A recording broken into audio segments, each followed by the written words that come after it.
Greetings to all those listening to this audio. I am Emmanuel Thomas, a teacher at Ahmadiyya Muslim Senior Secondary School, Bo, Sierra Leone, West Africa. I am delighted to do this audio on the Transatlantic slave trade and the Mende mission, which has to do with Shakespeare and the Amistad Revolt, to complement the shared history program for my American partner Bob Fenster and his student at Hillsborough High School, United States of America. Maybe it will be of interest to them. The transatlantic slave trade is also known as the triangular trade. This is because of the manner in which the trade was conducted by slave traders. They first moved from Europe to Africa, which was the source of slaves. And when coming to Africa, they bought European goods like rum, gun, gunpowder, beads, mirror, tobacco, etc., in exchange for slaves. Then they sailed to the New World, as America was known, where the demand for slaves was high. They sold the slaves and also purchased goods that were needed in Europe, like sugar, cotton, tobacco, etc., and sailed to Europe, where they sold these goods. Therefore, their movement in these three directions, from Europe to Africa, Africa to America, and America to Europe, made the trade to be referred to as the triangular trade. Now, looking at the origin of this trade, of all the commercial activities documented in world history, perhaps the one on which a lot has been written is the transatlantic slave trade. It has also been contended by historians to be the most barbaric and inhuman commerce ever recorded in the history of mankind. A slave is a person who has no freedom or personal right and must work for a master. If he disobeys his master, the laws of the country allow the master to punish him, even to put him to death. As the name implies, the transatlantic slave trade was a trade in human beings, mainly carried across the Atlantic Ocean. The trade lasted for over 300 years, from about 1500 when it began to about 1870 when it stopped. During those years, millions of African slaves were transported across the Atlantic. The Atlantic slave trade came about as a result of the voyage of discovery, which led Europeans to venture to the lands that were hitherto unknown. Several factors were responsible for the Europeans to move from the known to the unknown world. Probably the chief among these were the desire to find an alternative route to India, from where they got luxuries of the East, such as silk, tea, spice, etc., and the need to secure direct access to the rich source of gold beyond the Sahara. As the Portuguese and later other Europeans sailed down the Atlantic Ocean, they made contact with the indigenous people. A trade relationship ensued, and the Africans provided goods like gold, ivory, wax, camwood, and so on. In exchange for these, the Europeans also provided textile, rum, mirror, gun, gunpowder, tobacco, etc. At the initial stage, human beings were not a major part of the trade items, although some Africans were taken to Europe as exhibits to show that a new land had been reached. However, With the discovery of Americas by Christopher Columbus in 1492 and the growth of sugarcane cultivation, Europeans resorted to securing slave labor from West Africa to work in the sugarcane plantation. Initially, they attempted to use the native Indians for the labor force, but the result was disastrous as many of them died. The Europeans decided to turn to Africa for slaves. The general argument was that the Africans were robust and stronger than the Indians, and that the work done by 4 Indians could be done by one African. Sir John Hawkins was the first Englishman who took about 300 slaves from the shores of Sierra Leone in 1562 to the Spanish colonies in the New World. Now, looking at the organization of this trade. As a result of the growth and expansion of plantations such as cotton, tobacco, sugarcane, there was a corresponding increase in the demand for slaves. The trade proved to be extremely lucrative, and starting with the Portuguese, other European nations that have the resources participated in the trade. African labor proved more profitable and apparently more suitable. In order to make more profit, the Europeans operated through chartered companies like the Royal African Company, the British South Sea Company, and the Dutch West Indian Company. However, there were many privateers and interlopers. The Portuguese dominated the trade in the 16th century. The Dutch and the English dominated the trade in the 17th century. The English and the French in the 18th century. On aggregate, it was the British with their large fleet of ships who dominated the trade. In Sierra Leone, slaves were obtained in many ways. The earliest method used by the Europeans to get slaves was kidnapping. It involved launching surprise attack on vulnerable victims. This method did not yield as much slaves as the Europeans wanted because it was practiced mainly along the coast, and the Europeans themselves had open attacks from the natives. Slave raiders motivated by economic motives raided communities and sold victims as slaves. The raiders were mainly Africans, but at times Europeans were also involved. War captives were also sold into slavery. This was the common practice even before the Atlantic contact.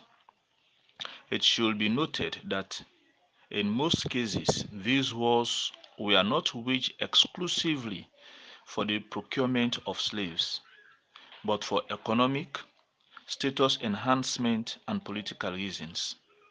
The introduction of firearms made these wars bloodier, and more captives were now available to be sold into slavery at a low price because no economic investment had taken place in capturing them. It is important to note that war was one of the most effective means of acquiring slaves throughout Africa. Armed bands raided villages to capture people and selling them into slavery. Political opponents and also powerful kings collected slaves from their vassal states as tributes. Another group of people sold into slavery were social outcasts like taboo breakers, witches and wizards, and criminals such as murderers and thieves. Also, persons who fell into debt and could not pay were either sold as slaves or sold their children as slaves. Slave traders visited the interior slave markets to make purchases. Special villages in the interior were reserved for these slaves. The slaves often passed through several hands as individuals or groups before they finally reached their buyer on the coast. They were rarely sold directly by their captors. The march to the coast was usually in caravan of slave raiders. The slaves often walked on long distance, carrying along other items needed by the Europeans like gold and ivory. It was usually horrendous, with many dying on the way. Added strain was imposed by the fact that they were usually shackled. The European buyers had surgeons who were responsible to weed out the old, sick, and dying. When these slaves are taken to the coast, they were loaded on board slave ships to the New World. And most times, the journey across the Middle Passage lasts for about 4 to 6 weeks. So that was how the organization was like. But that notwithstanding, some people or some communities succeeded or managed to escape or evade slavery in Sierra Leone. And these are some of the ways by which they were able to escape slavery. 1. The states and empires formed alliances. They gave military support to one another in time of need, thereby maximizing the strength of their armies. 2. They made marriage alliances and took partners from neighboring states to ensure peace and harmony. 3. To safeguard themselves from kidnappers from neighboring states, people make sure they did not travel alone or in small groups. 4. Individuals sought the protection of powerful rulers or warlords to protect them during attacks. 5. The people attacked slave raiders. They used ploy and succeeded in killing the slave raiders. 6. Some of the villages used killer bees or sacred bees to protect themselves from their enemies and thereby escaped enslavement. 7. Seeking refuge or going into hiding in many of the islands in Sierra Leone or the mangrove swamps help many to escape enslavement. 8. The use of spies and exchange of information of possible attack using drums and horns help them to escape attack by raiders. Those are the various ways by which they were able to escape. And then the slave trade itself has tremendous impact on the people of Africa. Now moving to some of this impact or effect. The trade in human beings, which could be traced from the 1500s, had significant and remarkable impact on the economic, political, and social lives of the Africans. The repercussion of these fateful years affected not only the Africans of the past, but also the Africans of contemporary times. These effects include: 1. The notorious trade led to population loss. The loss of population should be counted not only in terms of quantity but also quality. Sierra Leone was screened of her best sons and daughters the slavers could lay hands on. These dealers purchased only the young, the strong, and the healthy. The slave trade led to the perversion of justice in order to secure slaves. For instance, among the Shabro of Sierra Leone, there were trials by red water.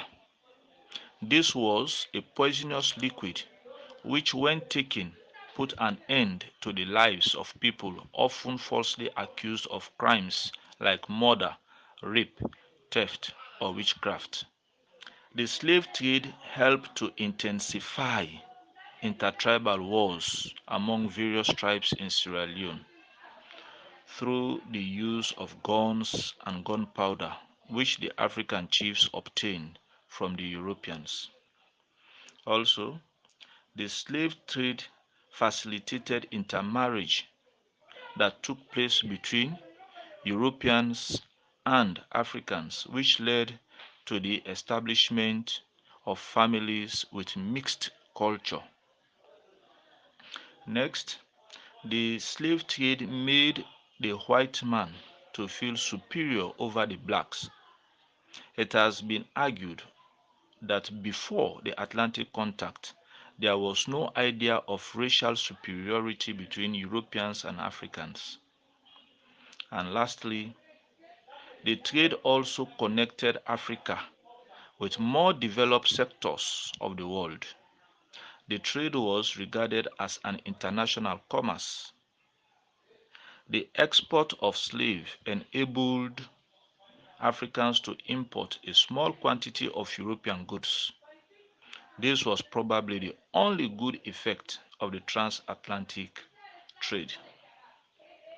Now, moving over to the Mende mission and Shakespeare and the administered revolt.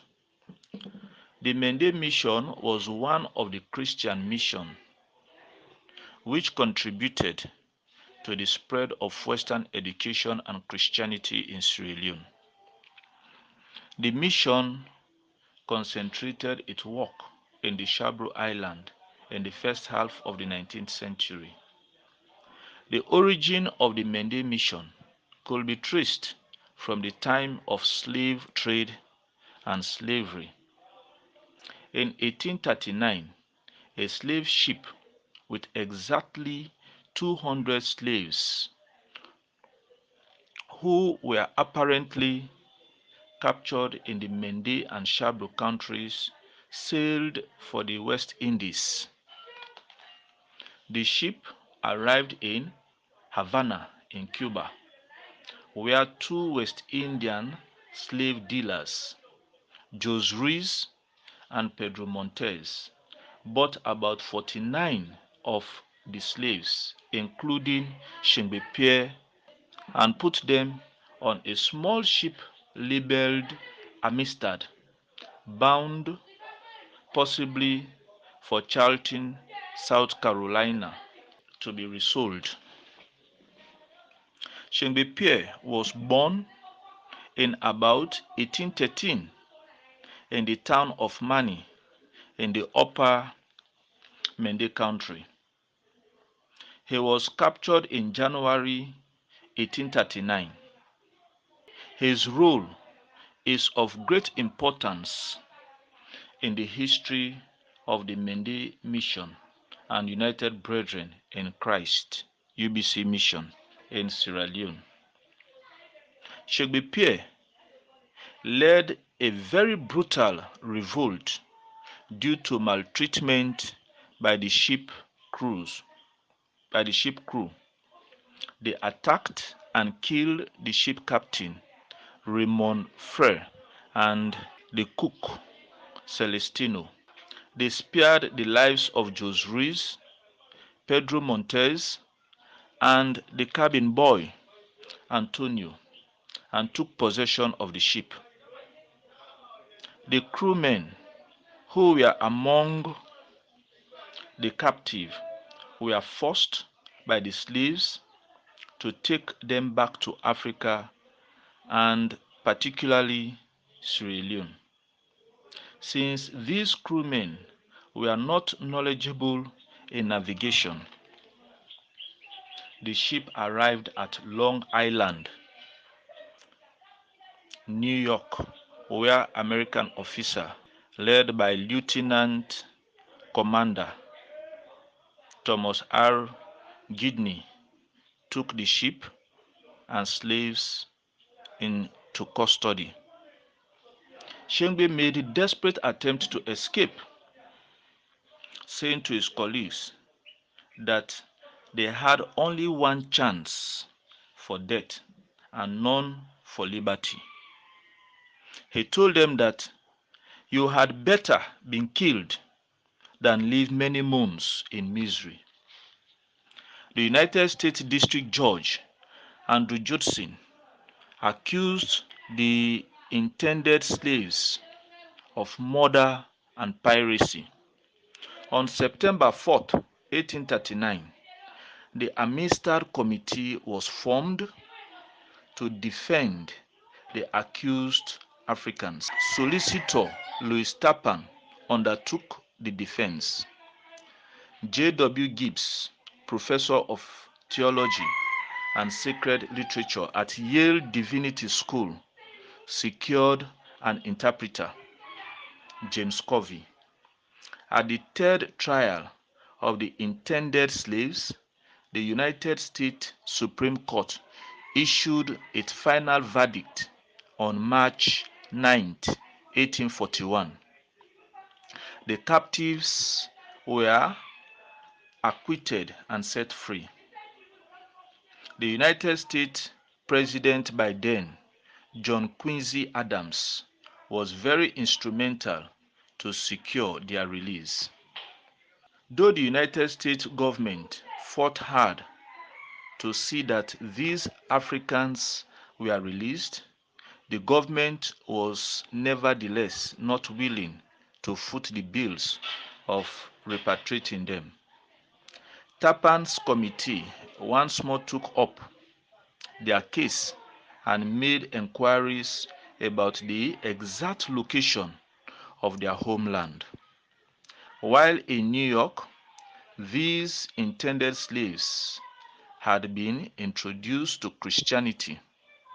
Tappan and his committee decided to send them home, accompanied by missionaries and teachers. The 35 surviving Africans sailed from New York in November 1841 to the colony of Sierra Leone. The missionaries that accompanied them were Reverend and Mrs. William Raymond, Mr. and Mrs. Henry Wilson, and Reverend James Steele. These 5 missionaries were instructed by the Amistad Committee to start a Mende mission in Sierra Leone. The ship arrived in Freetown on 15th January 1842. The missionaries traveled to Shabru country to negotiate for land with Harry Tucker at Komende on the River Jong. Here they established several stations. Example, the Amistad Station, Good Hope Station, and Mutapan Station. They also opened schools, built houses, and sawmill, which proved commercially beneficial to them, as well as the local population. With these efforts in spreading Western education and Christianity, the Mende mission had begun. In 1846, the American Missionary Society took over the Mende mission, assuring full financial responsibility of it. Reverend and Mrs. George Thompson and Mr. Anson Carter arrived to take charge of the Mende mission at Komende. In 1882, the American Missionary Society transferred the Mende mission, including its holding Anvi Station, Good Hope Station, and Mende Station, to the United Brethren in Christ, UBC mission. So that's it about Shengbe Pierre and the Mende mission that we do in our own history. Thanks for paying attention.